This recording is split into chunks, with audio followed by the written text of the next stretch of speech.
श्रीमन्नारायण। मैं तृप्ति आप सभी का स्वागत करती हूँ अपने YouTube चैनल सनातनी श्रीका में। आज हम देखने वाले हैं बहुत ही शानदार वीडियो, भक्ति में वीडियो। जी हाँ फ्रेंड्स, जैसा कि आप सभी जानते हैं, गौरी गोपाल आश्रम में लोग आते हैं, अपनी समस्या का समाधान पाकर बहुत खुश होते हैं। तो एक ऐसी ही लाइव प्रश्नोत्तरी मैं आप सभी के लिए लेकर के आई हूँ, क्योंकि एक ऐसी प्रश्नोत्तरी जिसके माध्यम से हमें घर बैठे कुछ ऐसे ज्ञानवर्धक बातें सीखने को मिलती है जिससे कि हमारा भविष्य आगे सुधार हो सकता है। तो कुछ समस्याएं हमारी भी होती हैं जो इन सब के माध्यम से घर बैठे ही सुधर जाती हैं। तो चलिए बिना देरी करें हम वीडियो स्टार्ट करेंगे, लेकिन उससे पहले आपने मेरे चैनल को सब्सक्राइब नहीं करा है तो सब्सक्राइब कर लीजिए, जिससे कि वीडियो के नोटिफिकेशन आपको समय रहते मिल सके फ्रेंड्स। तो बिना देरी करें शुरू करेंगे आज का भक्ति में वीडियो।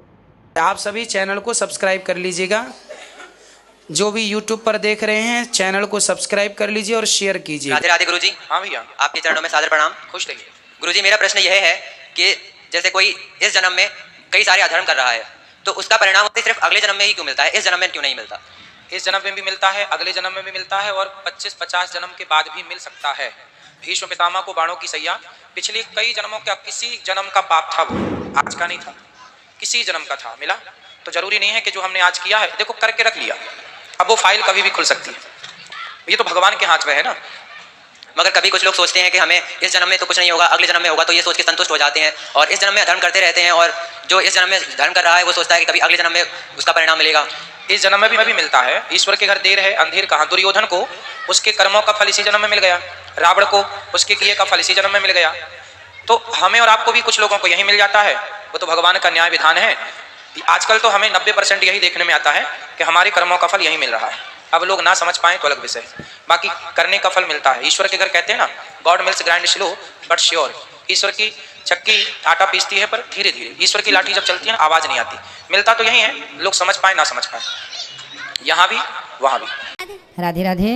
गुरुजी, आप कहते हो ना भागवत की कथा में जो भगवान के भक्त होता है उसे कुछ दुख नहीं होता। लेकिन मैंने महादेव को दिल से सब दिन पूजा, सब दिन। ठीक है। लेकिन त्रयोदशी था, मेरा व्रत था और उसी दिन हमारे लड़का करंट लग के मर गया।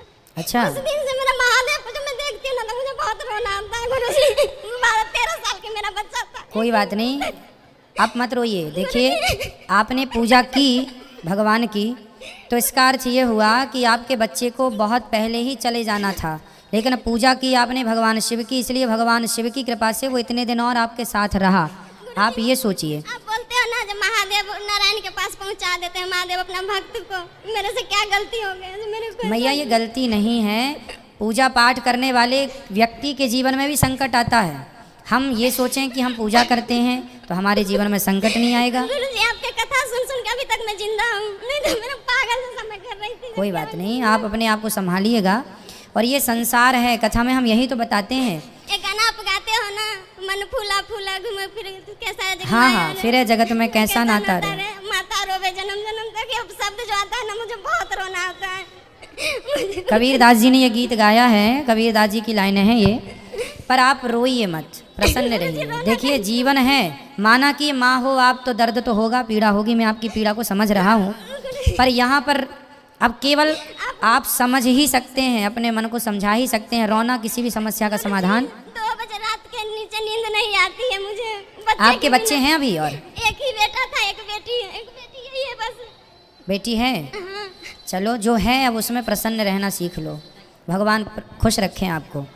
जो नहीं है उसका चिंतन करके कब तक रोएंगे, इसलिए भगवान आपको सुखी रखें, यही आशीर्वाद देंगे। तो दोस्तों, कैसी लगी आपको आज की वीडियो? देखा आपने यहाँ पे गुरुजी ने किससे अच्छे तरीके से समझाने का प्रयास किया है। आपकी क्या राय है इस बारे में कमेंट सेक्शन में हमेशा की तरह रख सकते हैं। इसी तरह की वीडियो के साथ हम जल्द हाजिर होंगे, तब तक कमेंट्स में लिखना ना भूलें। हरे कृष्णा।